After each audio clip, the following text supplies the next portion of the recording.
We are discussing matters environment, and we'll be having the 5th United Nations Environment Assembly Summit. But this year, due to the COVID-19 pandemic, it will be held virtually from the 22nd to the 23rd of this month. We have Dr. Juliette Biao, who is the Director, UN Environment Assembly, Nairobi, Africa office, but based here in Nairobi, where the UNEP offices are also situated. And before we had that short break, we had a viewpoint question, and perhaps you can respond to the same, how we can actually improve on matters climate change, pollution, and nature as individuals ourselves. Thank you so much, Ben. I mentioned earlier that, you know, it takes really individual, you know, change of behavior at individual level. The government cannot do everything on this matter. It takes just simple, good behavior toward nature to improve on environmental matters. It also takes good policy in place. It takes law enforcement. As I discussed the Bamako Convention earlier, yes. You know, African member states ratify so many multilateral agreements, but when it comes to enforce the law, this is where we have a problem. We have a problem in implementation. In implementation. Seems to be a common problem. So we need now, time is for action now. But we cannot, in an African country where we have over 60% of people being young, we cannot do without the youth. The young people also need to change their mentality, because young people want money and now. Yes. I just want to tell them that they can make money in a more sustainable way if they integrate the environmental dimension.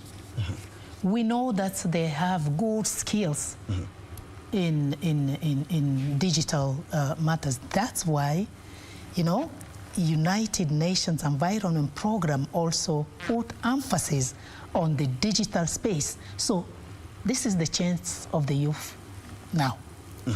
And of course, the youth will play a key role in the same. I was down at the coast sometimes back in last year, and I was amazed on how the coral reefs have been destroyed, and we have seen very few efforts in the restorations of this great ecosystem.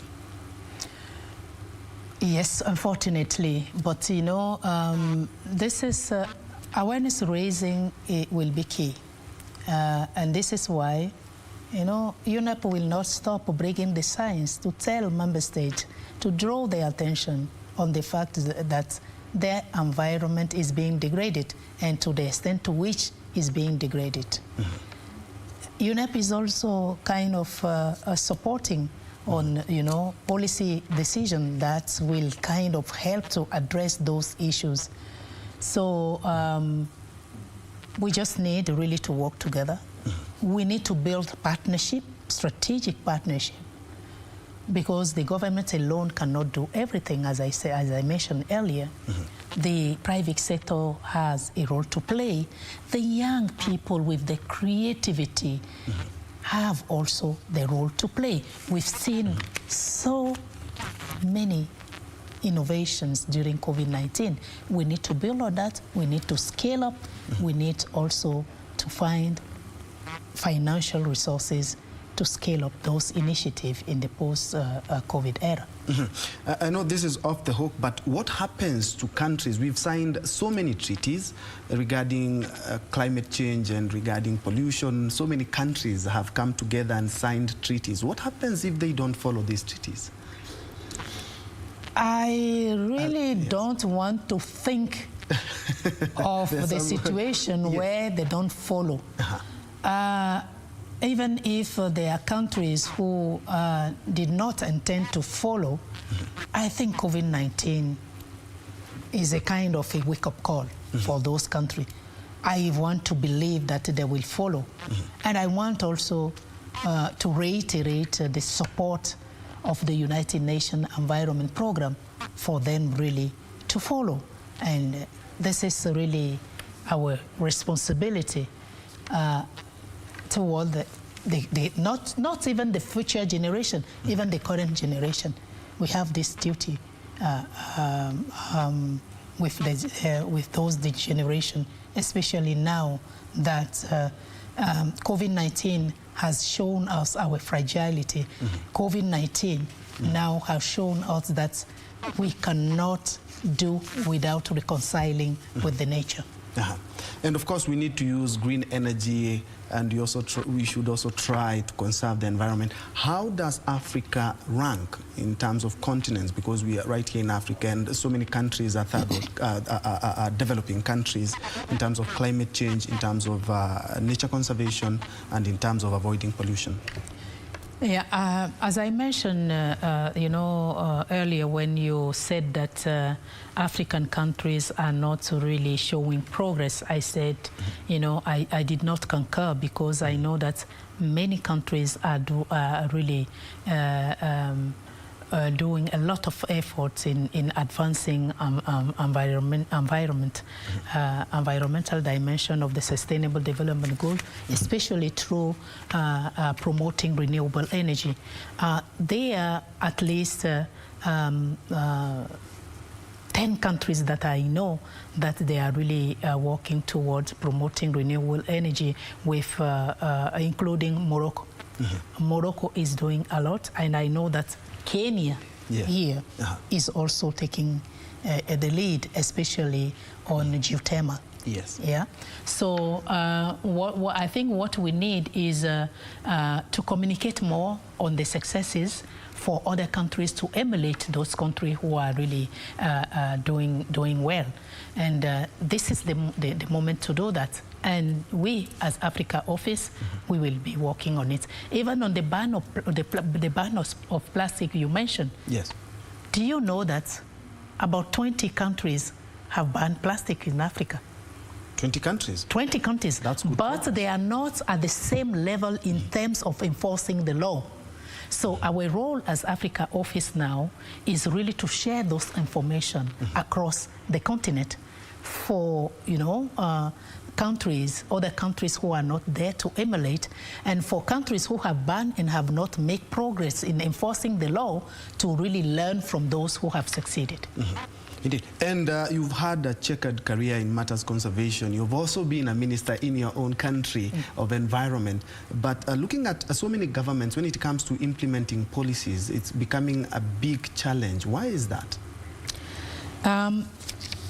I think, in my humble opinion, is really because the level of awareness is not where it ought to be. This is number one. The second one is that environment has always been seen as really hindering businesses. Even with the private sector, when you start discussing environmental issues, well, the first thing they will think about is, they want to really put a kind of barrier to my business. So it's a matter of understanding that environment offers opportunities for private sector, for government, for civil society, and for each individual. So we will continue our advocacy role at the global level, and this is our mandate as United Nations Environment Program, for people to understand how important is the environment. Environment is the life, The air we are breathing, if it is polluted, we cannot be healthy. The nature, the natural resources are the foundation of the economy in Africa. If we keep watching our natural resources being degraded, then what's become our livelihood? So we need to be. So this is where the role of the United Nations Environment Program as a central coordinator for the member state efforts in advancing the environmental dimension of sustainable development is crucial. We will continue to do that. And other than implementation challenges by perhaps various governments, what are other challenges that we are experiencing, and of course you are experiencing as UNEA and as UNEP, in addressing climate change, pollution, and of course achieving that, or agitating for a clean environment that we live in? You see, when you hear the member states really kind of sharing the challenges they are facing in implementing all those actions, the first thing you will hear is finance. Financial resources. Personally, I believe that with great ideas, with innovation, we can overcome even financial the lack of financial resources.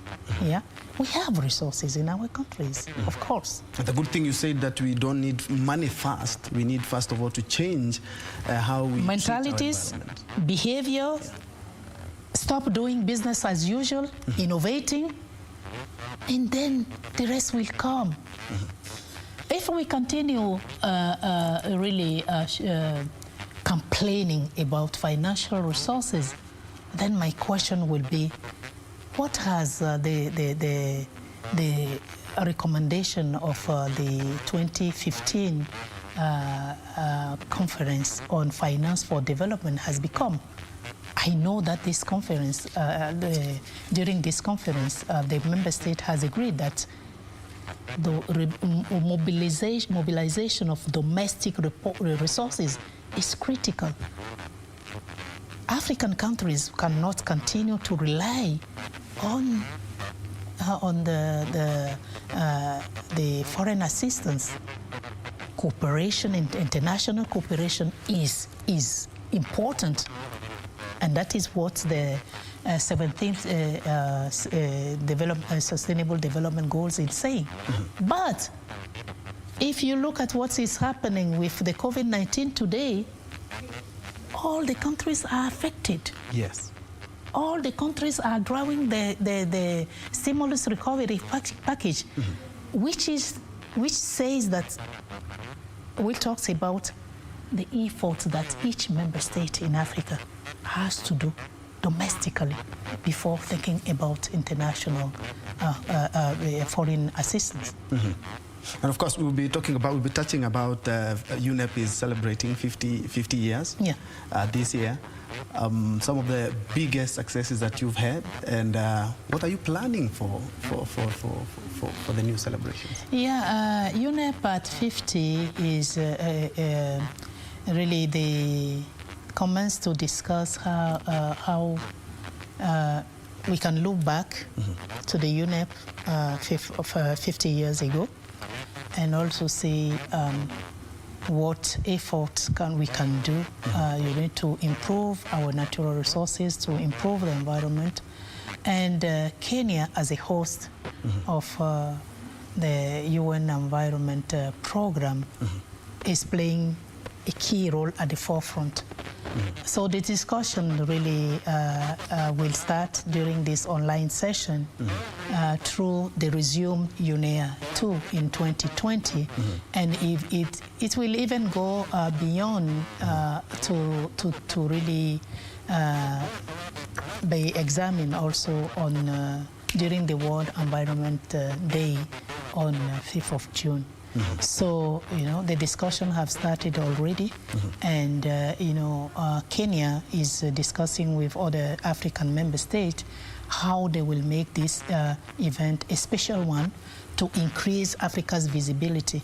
But beyond increasing the visibility, what really matters is what are really the key activities that will be really carried out to make sure that, yes, this awareness raising has reached the level we want it to be, and so that, countries which has really made tremendous effort can be emulated by those who are still lagging behind.